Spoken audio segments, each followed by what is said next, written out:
காரணம் என்ன? 2 நாளா மீட்டிங் நடத்துனீங்க, கட்சிக்காரில் வர சொல்லி நடத்துனீங்க. கடன் ஆயிடுச்சு. எப்படி கடன் கட்டுறது? அதனால கட்சி விட்டு போகணும்.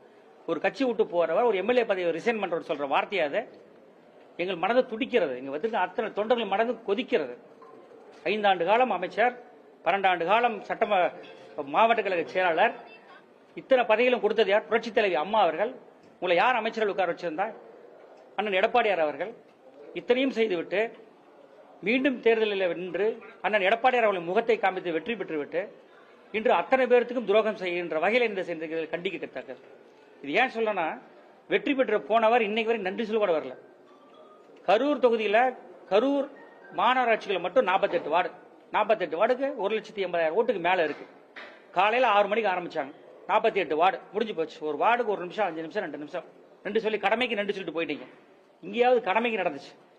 கரூர் ஒன்றிய பகுதி, தாந்தோணி பகுதி எல்லாம் ஒன்றிய பகுதி எல்லாம் இந்த கரூர் சட்டமன்ற தொகுதி வருது. அங்க அந்த சந்தித்த மக்கள் நன்றி கூட சொல்ல போகல. மக்கள் அத்தனை பேர் பார்த்துட்டு கொதிச்சு போயிருக்கிறாங்க. என்னைக்கு தேர்தல் முடிந்ததோ, தான் வெற்றி ரிசல்ட் டேட்டை சொல்ல, என்னைக்கு தேர்தல் முடிந்ததோ அந்த தேதி விட்டு நீங்க வெளியே போனவுதான். கவுண்டிங் என்னைக்கு வந்தீங்க, நிர்வாகிகளை வாங்கப்பா கவுண்டிங் போலான்னு போனீங்க. கவுண்டிங் முடிஞ்சது, அவ்வளவுதான். வந்து முடிச்சா நைட்டு ட்ரெயின் ஏறினீங்க. அதுக்கப்புறம் நடந்த அத்தனையும் துரோகம். பொதுச் செயலாளருக்கு துரோகம், கழகத்திற்கு துரோகம், தொண்டர்களுக்கு துரோகம், தன்னை வாக்களித்த மக்களுக்கு துரோகம்.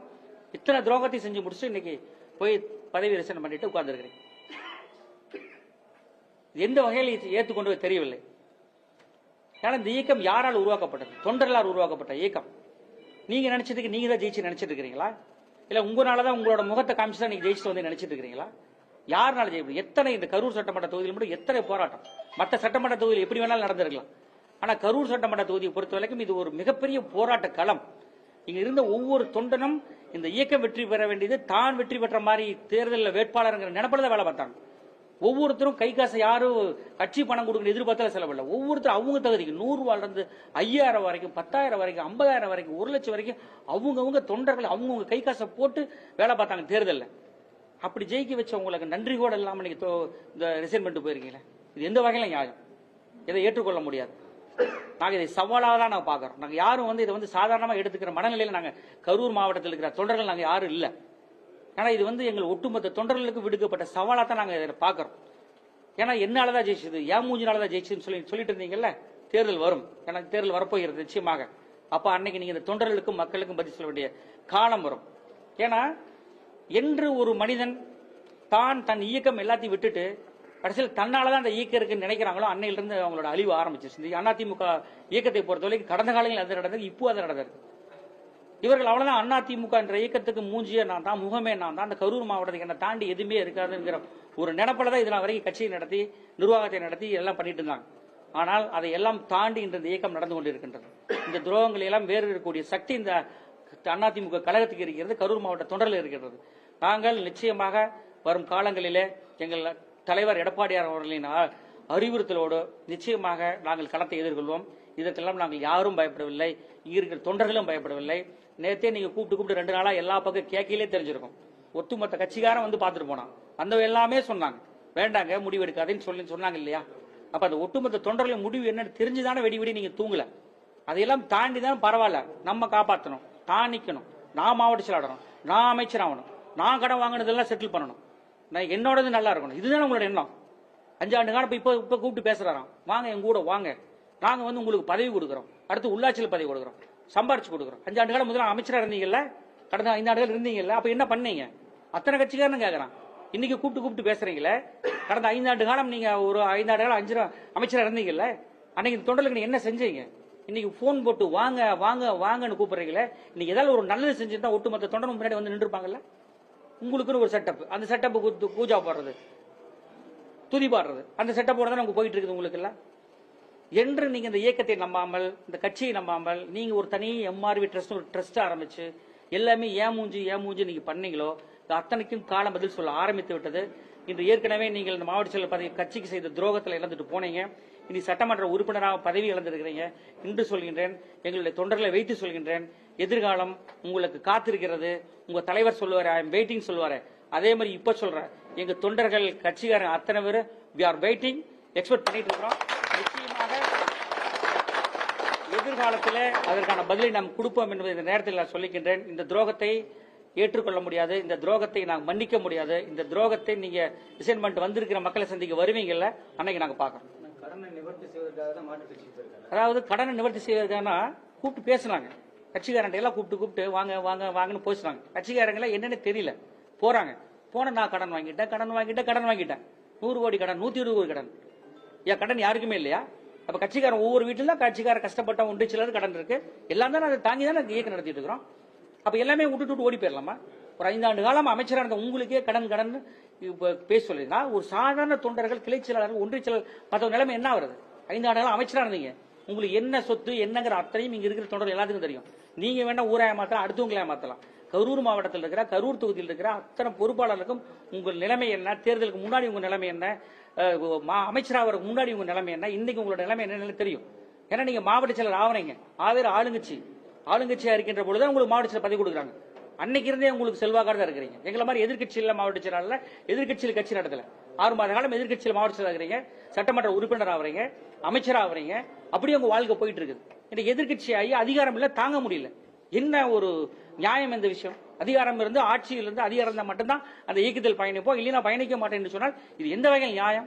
எந்த ஒரு இயக்கம் என்பது வெற்றி தோல்வி இருக்கிற விஷயம் தான். வெற்றி என்றால் கொண்டாடுவது, தோல்வி என்றால் இந்த இயக்கத்தை ஏன் தோல்வின்னு பார்த்து அடுத்து வெற்றி இயக்கத்தை கொண்டு போறதான ஒரு தலைவனின் கடமை. ஒரு மாவட்டத்தை உங்க நிர்வாகத்தை நடத்துற உங்க நம்பி கொடுத்துருக்காங்களே, இதை நீ செஞ்சதா? கேட்டா மாவட்ட செயலர் பதவி இல்லை. என்ன மாவட்ட செயலர் பதவி இல்லை?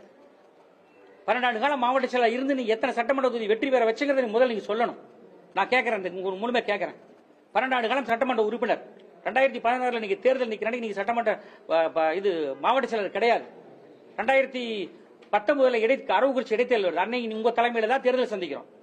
அன்னைக்கு நீங்க மாவட்ட செயலர் இருக்கிறீங்க, அமைச்சரா இருக்கிறீங்க, அன்னைக்கு ஜெயிக்க முடியல.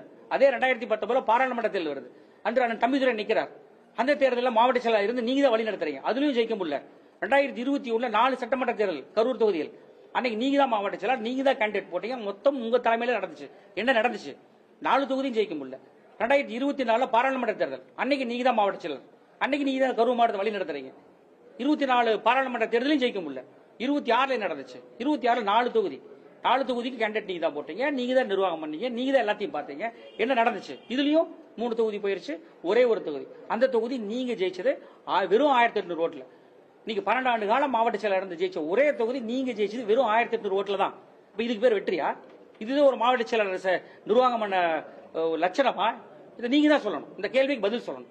மாவட்ட செயலர் செயல்பட முடியாது, மாவட்ட செயலர் செயல்பட ஏற்கனவே மாவட்ட செயலர் என்ன செயல்படுத்தி காட்டினார் என்பதை நீங்க சொல்லணுமா இல்லையா? தன்னால எனக்கு பதவி வேண்டாம் விட்டுட்டு போயிருந்திருக்கிறாரு. உங்களால ஏதாவது இவ்வளவு வெற்றியிலேயே கொடுத்தேன், இவ்வளவு செஞ்சேங்கிறத நீங்க ப்ரூவ் பண்ணி காமிச்சிருந்தா எனக்கு பதவியில் இருந்திருக்கலாம். அப்ப ஒரு இயக்கம் தோத்துக்கிட்டே இருந்தாலும் கவலை இல்லை, என்ன ஆனாலும் கவலை இல்லை, ஆனா நான் அந்த பதவியில இருந்துட்டு இருக்கேன். எந்த வகை நியாயம்? இப்படி ஒவ்வொருத்தரும் செஞ்சுதான் இந்த நிலைமையிலேயே இந்த இயக்கம் இருக்கின்றது. ஆக இதுக்கெல்லாம் நாங்க யாரும் கவலைப்படுற மாதிரி இல்லை, நிச்சயமாக எடுத்து சொல்லுவோம். இவங்க நினைச்சிட்டு இருக்காங்க இந்த இயக்கம் நம்ம விட்டுட்டு போயிட்டா நான் தான் கரூர் முகம் போய் நினைச்சிட்டு இருக்காங்க. இன்று நான் சவாலாகவே சொல்றேன், எடுத்து காட்டுவோம். வர எந்த சட்டமன்ற தேர்தல் வந்தாலும் கூட 4 தொகுதியும், குளித்தலை தொகுதி, கிருஷ்ணாயபுரம் தொகுதி, அரவக்குறிச்சி தொகுதி, கரூர் தொகுதி உட்பட 4 தொகுதியும் வெற்றி பெறுவதற்கு நாங்கள் நிச்சயமாக உழைப்போம், வெற்றி பெற்று காட்டுவோம். அதை நோக்கி தான் எங்கள் இலக்கு இருக்கும். இதற்கு வரும் கால பதில் சொல்லும். அவ்வளவுதான், இப்பதான் போயிருக்கிறாங்க, இப்பதான் அனௌன்ஸ்மெண்ட் வந்திருக்குது. அது ஆயத்த பணிகளுக்கெல்லாம் எங்க கட்சிக்காரங்க இது 2-3 நாளாவே அனௌன்ஸ்மெண்ட் அபிஷியல் இன்னைக்கு தான் வந்திருக்குது. ஆனா எங்க நிர்வாகிகள் பொறுப்பாளர் எல்லாத்துக்குமே நடந்துட்டு இருக்கிற மேட்டர் எல்லாமே தெரியும். மன ரீதியாகவும் தயாராகிட்டாங்க, கட்சிக்காரன் தயாராகிட்டான். ஏன்னா இது எங்களுக்கு கொடுத்த சவால், இது தொண்டர்கள் கொடுத்த சவால். நான் பாக்குறேன்னு சொல்லிதான் நீங்க ஒவ்வொருத்தரும் இருக்கிறாங்க. அதனால இந்த இயக்கத்தை வெற்றி பெற வேண்டியது எங்களுக்கு கடமைங்கிற விஷயம் எல்லாத்துக்கும் போயிருச்சு. பார்க்கலாம், வெற்றி பெற்று வேற கட்சிக்கு போகட்டும். அதான் டேட் வாங்கியிருக்கான்னு சொல்றாங்க, போட்டு ஊரே போயிட்டு இருக்குது, போகட்டும், வாங்கிட்டு வரட்டும், பாப்பா என்ன நடக்குன்னு பாப்பா. கூட்டம் சம்பவம் நடந்து 10 மாசத்துக்கு மேல ஆகி இப்ப அடுத்த ஜூலை மாசம் விஜய் இங்க வரதா சொல்லியிருக்காங்க. நீங்க ஒரு மிகப்பெரிய சம்பவம் நடந்துச்சுங்க. அந்த மிகப்பெரிய சம்பவம் நடந்தப்ப இந்த கரூர் மாவட்டத்தை பொறுத்த வரைக்கும் சொல்ல போனா முதலமைச்சர் முதல்ல இங்க தான் பார்த்திருக்கணும்.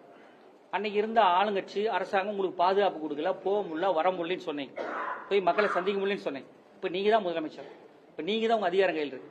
இப்ப யாரை போய் முதல்ல பார்த்திருக்கணும்? நீங்க எப்படி நீங்க ஆட்சியில் உட்கார்ந்து இருக்கிறீங்க? கரூர் சம்பவத்துக்கு அப்புறம் உங்க நிலைமை என்ன மாறுச்சு அப்படின்ற பொழுது யாரை நீங்க பார்த்திருக்கணும்? அந்த எண்ணம் கூட உங்களுக்கு இல்லையா? அத எதுவுமே இல்ல. அப்ப அந்த உயிர் போனதெல்லாம் அவங்களுக்கு ஒரு பெரிய விஷயமாவே தெரியல. இப்போ எதுக்கு கரு வர போறாரா, அவ்வளவுதான் முடிஞ்சு போச்சு, ரிசைன் பண்ணிட்டாரு. அடுத்து இடைத்தேர்தலுக்கு வரணும், வர்றதுக்கு முன்னாடி கேள்வி கேட்பாங்க இல்லையா, அதுக்கு தான் முதலமைச்சர் வர்றாரு, வேற எதுக்கும் இல்லை. இதுதான் அரசாங்கம். இந்த பொய்க்கால் குதிரை அரசாங்கம் எடப்பாடியார் சொல்லிட்டு இருக்கா, இதுதான் நடந்துட்டு இருக்குது. ஒரு மனசாட்சி வேண்டாம்? ஒரு எவ்வளவு பெரிய சம்பவம் நடந்துச்சு. அந்த சம்பவம் நடந்ததுக்கு அப்புறம் அன்னைக்கு தான் நீங்க குற்றம் சொன்னீங்க, அந்த ஆளுங்கட்சி செயலின்னு சொன்னீங்கல்ல. அப்ப அந்த ஆளுங்கட்சி செயலின்ற போது நீங்க யார் உட்கார்ந்துருக்கீங்க? அதனாலதான் நீங்க முதலமைச்சர் ஆயிருக்கீங்க. அப்ப உங்க மனதில் எதை நோக்கி இருந்திருக்கணும்? எடுத்த உடனே நீங்க செய்த முதல் காரியம் அந்த குடும்பங்கள் இருந்தாங்களா, அவங்க வந்து பார்த்தா தான் இருக்கணும்ல. இன்னைக்கு வரைக்கும் வரலையே. இப்ப அடுத்த வாரம் வராங்க, 10 நாள் வரான்னு சொல்றாங்க. எதுக்காக வராங்க? அவ்வளவுதான், இடத்துல வரப்போகுது. வர்றதுக்காக. அப்ப இவர் பெரிய வித்தியாசமான அரசியல்வாதின்னு தன்னை பாப்புலர் பண்ணிட்டே உட்கார்ந்துருந்தாரு. இன்னைக்கு அவரும் ஒரு சாதாரண அரசியல்வாதி தெரியுது. எப்படி இருக்கிற கட்சிக்காரர்களை தூக்கி அடுத்த கட்சி உடைச்சு அடுத்த எம்எல்ஏ தூக்கி போயிட்டு, அப்ப இவர் வித்தியாசத்தை காட்டு மாற்றத்தை காமின்னு சொன்னா என்ன விஷயம் இருக்கும்? இதுதான் வித்தியாசம், இதுதான் இருக்கு. இன்னும் காலம் இதுக்கெல்லாம் பதில் சொல்லும். மக்கள் ஏதோ ஒரு மாயையில வாக்களிச்சுட்டாங்க, போயிருச்சு. இது எல்லாமே காலம் போக போக நிச்சயமாக உணர்த்தும். அன்னைக்கு மக்களுக்கு தெரியும் எந்த இயக்கம் சிறந்தது, இப்படி ஒரு இழந்த ஒரு மிகப்பெரிய தலைவரை நம்ம வந்து முதலமைச்சராக முற்றிருக்கோங்கிற விஷயம் எல்லாம் காலம் பதில் சொல்லும்.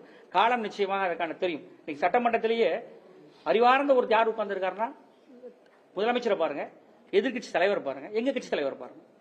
முதலமைச்சர் என்ன பேசுறாரு? அப்பாவுக்கு டயலாக் விட்டுட்டு இருக்காரு. எதிர்கட்சி என்ன பேசுறாரு? வெளியில போயிட்டு யாரையும் இவங்களை குடும்ப ரீதியா பேசிட்டு இருக்காரு. இது சட்டமன்றத்தில் பேசுற விஷயமா? அது சட்டமன்றத்தில் எங்களுடைய பொதுச் செயலாளர் முல்லை இந்த பெரிய காவிரி இஷ்யூக்கா எவ்வளவு பேசிட்டு கொண்டு வந்த தீர்மானத்தில் எவ்வளவு பிரச்சனை இருக்கு, இதுல டைலூட் பண்ணி விட்டுறாதீங்க. இந்த விஷயம் எங்க அம்மா வந்து உருவாக்கி சட்ட போராட்டம் நடத்தி கொண்டு வந்த விஷயம், இது நீங்க விளையாட்டு புள்ள மாதிரி நடத்தி இந்த விஷயத்தை டைலூட் பண்றாதீங்க. இது ஒரு வாழ்வாதாரம், தமிழக மக்களோட ஒரு டெல்டா வரைக்கும் இருக்க மக்களோட வாழ்வாதாரம். இவர் சீரியஸா எங்க தலைவர் பேசிட்டு இருக்கார்.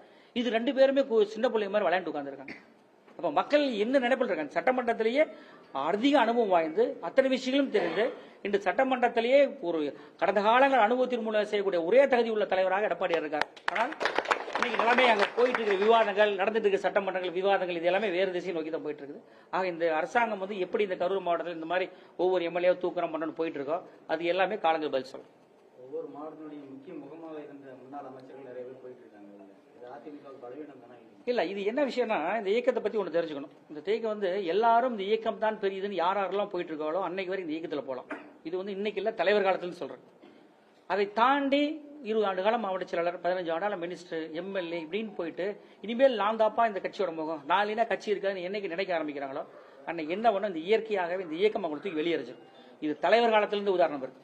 தலைவர் காலத்தில் யாரெல்லாம் கோல் வச்சுட்டு இருந்தாங்களோ, அவர்கள் கட்சி விட்டு வெளியில் போனாங்களோ, எப்படி வெளியே போனாங்கன்னு பாருங்க. அவங்க வெளியே போனதுக்கு அப்புறம் அந்த இயக்கம் என்ன இருந்துச்சு பாருங்க. யாரும் முடிஞ்சு போடு. தலைவர் காலத்தில் இருந்தவங்க அம்மா காலத்தில் ஃபர்ஸ்ட் கேபினெட்ல இருந்தாங்க. 91 2096 வரைக்கும் இருந்தாங்க. 96 இருந்து 2001 வரைக்கும் அவங்க எங்க போனான்னு பாருங்க. 2001 ஆட்சியை பிடிச்சோம். தலைவர் மருத்துவமனையில் படுத்திருக்கையில் கூட அந்த இயக்கத்தை தாங்கி பிடிச்சி வெற்றி பெற வச்சாங்க. அன்றைய தலைவர்கள்லாம் ஆர்.எம். வீரப்பன் போன்ற தலைவர்கள்லாம், அவர்கள்லாம் 96 இருந்து 2001 வரைக்கும் கட்சி விட்டே போயிட்டாங்க. அவ்வளவுதான் முடிஞ்சு போச்சு, கட்சி காணாம போச்சுன்னு போயிட்டாங்க. 2001 ஆட்சியை பிடிச்சோம் இல்ல, அதேதான் வரலாறு. இன்று அம்மா காலத்துல வந்து யாரெல்லாம் அமைச்சராக இருந்து மாவட்ட செயலர் இருந்து பல ஆண்டு காலம் இருந்து நீங்க சொன்ன மாதிரி இந்த இயக்கம் என்னை நம்பிதான் இருக்குது, நான் இருந்தா தான் இந்த இயக்கம் நினைச்சாங்களோ, அப்ப என்ன பண்ணும்? இந்த இயக்கம் தன்னை சுத்தப்படுத்து, தூக்கி வெளியேறிட்டு அடுத்த தலைமுறை உருவாக்கும். நிச்சயமாக சொல்கின்றோம், அடுத்த தலைமுறைக்கான இயக்கம் உருவாக ஆரம்பிச்சு விட்டது அதிமுக. இனி எதிர்காலம் எப்படி இருக்கும்ன்றது நீங்க போக போக பார்க்க தான் போறீங்க, நடக்க தான் போறீங்க.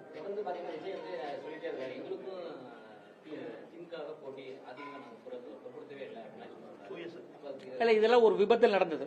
ஏன்னா அவருக்கே நம்பிக்கை இல்லை. அவர் என்ன கோயில் போக ஆரம்பிச்சாரு? எக்ஸிட் போல் ஒப்பீனியன் வந்த அப்புறம் கோயில் போக ஆரம்பிச்சாரு. அவர் நம்பிக்கை இருந்தா முன்னாடி நீ கோயிலுக்கு போயிருக்கல, கோயிலா போனார்ல, எதுக்காக கோயில் போனாரு? அவரு என்ன விளையாட்டு புள்ள மாதிரி தான் வேலை பார்த்தாரு. நீங்க 1000 ரூபாய் கொடுக்குறீங்க, நீங்க 2000 ரூபாய் கொடுக்குறீங்க, நான் 2500 கொடுக்குறேன் உதவித்தொகை. நீங்க பஸ்ஸுக்கு சிலிண்டர் 3 சிலிண்டர் கொடுக்குறீங்க, 6 சிலிண்டர் கொடுக்குறேன். நீங்க பஸ் ஆண்களுக்கு விடுறீங்க, நான் தமிழ்நாடு ஃபுல்லா பெண்களுக்கு ஃப்ரீயா விடுறேன். ஏன்னா நான் ஆட்சிக்கு வர போறது இல்லை, நான் சொன்னா என்ன சொல்லாட்டியா, அதுக்கு தான் சொன்னது. இன்னைக்கு விபத்தில் ஆட்சிக்கு வந்துட்டாங்க. அப்ப இதை செயல்படுத்தணும், என்ன பண்ணுங்கிறதே அவங்களுக்கு தெரியல. ஆக இது வந்து காலங்கள் போகப்பா இந்த மாதிரியான விஷயங்கள் எல்லாம் எத்தனையோ அந்த சமுதாயம் பார்த்தாச்சு, இந்த ஊர் பார்த்தாச்சு. அதற்கான விலைகளை இனி சந்திக்க ஆரம்பிப்பாங்க. ஏன்னா ஒரு அனுபவப்பட்ட தலைவர்கள், ஒரு நாட்டை ஆண்டவர்கள், ஒரு சட்டமன்ற உறுப்பினராக ஒரு உள்ளாட்சியிலிருந்து போய் வரிசையா போய் ஒரு அறிவார்ந்தவர்கள் சட்டமன்றத்தில் இருந்து நடத்துற காலம் எல்லாம் இருக்குது. இது எப்படி போயிட்டு இருக்குன்னு தெரியும். இன்னைக்கெல்லாம் 2 மாத காலம் ஆகி போச்சு. இன்னைக்கு வரைக்கும் எந்த ஒரு முக்கிய விஷயமே எதுவுமே நடக்கல. அப்ப இதெல்லாம் மக்கள் பார்த்துட்டு தான் இருக்காங்க. இன்னும் 6 மாத காலம் போகட்டும், இந்த அரசாங்கத்தை பற்றியான முழு விஷயங்களும் மக்கள் தெரிஞ்சு கொள்வார்.